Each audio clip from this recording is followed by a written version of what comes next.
Hello, welcome back to খেলো Bangla channel. আজকের ভিডিওতে থাকছে ইস্ট বেঙ্গলের নান্দা আর মাহেশকে নিয়ে নতুন রায় এলো। আর জানাবো মোহনবাগান টিমের একজন নতুন সেন্ট্রাল ব্যাকের খোঁজে কিন্তু তারা চেষ্টা চালিয়ে যাচ্ছে। থাকছে খেলার আরও আপডেটেড খবর। তার আগে প্রতিদিনের মতো বলবো, খেলার আপডেট খবর পাওয়ার জন্য আমাদের চ্যানেলটিকে সাবস্ক্রাইব করতে একদম ভুলো না। তো চলো শুরু করছি আজকের প্রথম খবর। আজকে প্রথম খবরটি বলবো সন্তোষ ট্রফিতে। আর সন্তোষ ট্রফিতে কিন্তু এবছরের প্রথম ম্যাচ খেলে যাত্রা শুরু করলো বাংলা টিম আমাদের প্রতিবেশী রাজ্য ঝাড়খণ্ডের বিরুদ্ধে। আর এই ম্যাচটি আমাদের বেঙ্গল টিম 4-0 গোলে হারিয়ে দেয় ঝাড়খণ্ডকে, যেখানে 4টি গোল করেন। প্রথম গোলটি করেন মনতেজ মাঝি, তিনি 1টি গোল করেন। রবি হাসদা 2টি গোল করেন।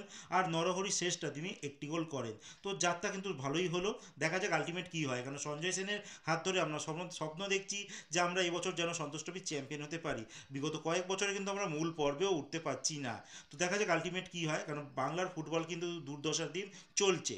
এরপরে যে খবরটি বলবো, একজন ইন্ডিয়ান খেলোয়াড়, তিনি ল্যাতিন আমেরিকার একটি দেশে কিন্তু প্রথম খেললেন। আর এর আগে অবশ্য একজন খেলেছেন রোমিও ফার্নান্ডেজ, বাট তিনি কিন্তু ঠিকঠাক চান্স পেতেন না, যার জন্য তিনি ইন্ডিয়ায় চলে আসে। আর তার খেলার গ্রাফ কিন্তু এখন অনেকটাই তলায় নেমেছে, যে এমন নেমেছে তিনি আইএসএলের কোনো টিমেও চান্স পাচ্ছেন না। তো যাই হোক, বিজয় ছেত্রী যেন ভালো খেলে সেটাই আমরা চাইবো। তো বলে রাখি, উরুগুয়ের একটি সেকেন্ড ডিভিশন ক্লাব, যার বলা হয় উরুগুয়ে সেকুন্ডা ডিভিশন যেটাকে বলা হয়, তো সেখানকার একটি ক্লাব কোলান এফসিতে তিনি খেলেন। আর কোলান এফসি 5-0 গোলে হারিয়ে দেয় লা লুজ এফসিকে।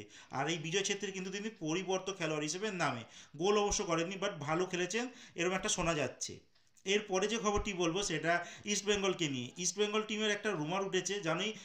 ইস্টবেঙ্গল টিম কিন্তু যখন মাঝ পর্ব থাকে তখন থেকে একটা রুমার শুরু হয়ে যায় যে ইস্টবেঙ্গল টিম অমুক খেলোয়াড়কে সই করাচ্ছে। একটা রুমার উঠেছে যে আলাদিন আজাইরে, যে নর্থ ইস্ট ইউনাইটেড এফসির যে একজন প্লেয়ার, যিনি অ্যাসিস্টও করছে বেশি আর এই মুহূর্তে টপ গোল স্কোরার তিনি, এই খেলোয়াড়টিকে নাকি ইস্টবেঙ্গল টিম নিতে চায়।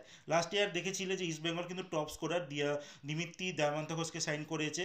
তো সেই দিক থেকে প্রত্যেক বছরই ইস্টবেঙ্গল মোটামুটি যে টিম চ্যাম্পিয়ন হয়, আমরা আই লিগের টাইমেও দেখেছিলাম যে পাঞ্জাব এফসি যখন যে ছিল, তারা যখন চ্যাম্পিয়ন হয়েছিল, তো তাদের কিছু খেলোয়াড়কে ইস্টবেঙ্গল নিয়েছে। তো সেই দিক থেকে একটা রুমার এখন মার্কেটে রটে গেছে যে এই আলাদিন আজাইরেকে ইস্টবেঙ্গল নাকি নিতে চায়। তো বলে রাখি, আমার কাছে এমন কিছু খবর নেই, পুরোপুরি ফেক খবর হতে পারে। এই আলাদিনের সঙ্গে কিন্তু নর্থ ইস্টের 2 বছরের কন্ট্যাক্ট রয়েছে, +1 ইয়ার। তো আমার মনে হয় না এখন আসবে, হয়তো ফিউচারে বলা যায় না। ফুটবলে বলা হতেই পারে, বেশি পয়সা ওভার করলে আসতেই পারে। বাট এই মুহূর্তে দাঁড়িয়ে এটা কোনো অবধি ফেকই ধরে রাখো। তো রবসন মোটামুটি আসতে পারে, এটা ধরে রাখো, বাট এখনও কিন্তু সিওরিটি নেই। এরপরে যে খবরটি বলবো, যে ইস্ট বেঙ্গলের নন্দা কুমার আর মাহেশের কি আপডেট এসছে।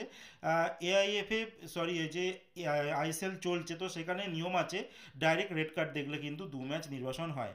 তো মহেশের ক্ষেত্রে কিন্তু সেটা হচ্ছে না।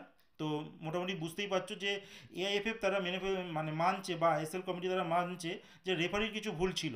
তো সেই জন্য মাহেশকে একটি ম্যাচের জন্য কিন্তু নির্বাচন করা হয়েছে, আর সঙ্গে এই নন্দা কুমারকে, মানে একটা ম্যাচ তারা খেলতে পারবে না, তারপর থেকে কিন্তু তারা অ্যাভেলেবেল থাকবে।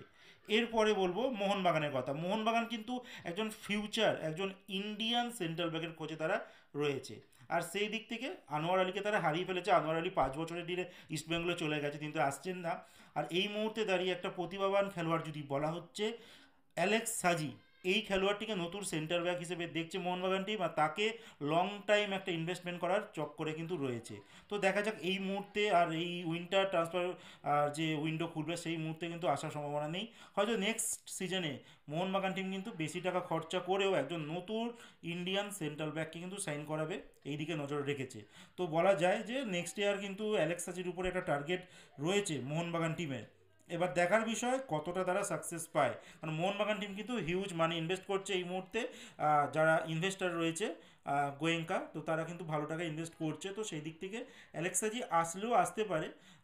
যদি আসতে চায় সেক্ষেত্রে একটা হিউজ কিন্তু একটা ট্রান্সফার ফি দিতে হবে হায়দ্রাবাদ এফসিকে। দেখার বিষয় এবার সেটা তারা কি করে। তো আজকের মতো খবর এতটুকুই। ভালো থেকো, সুস্থ থেকো।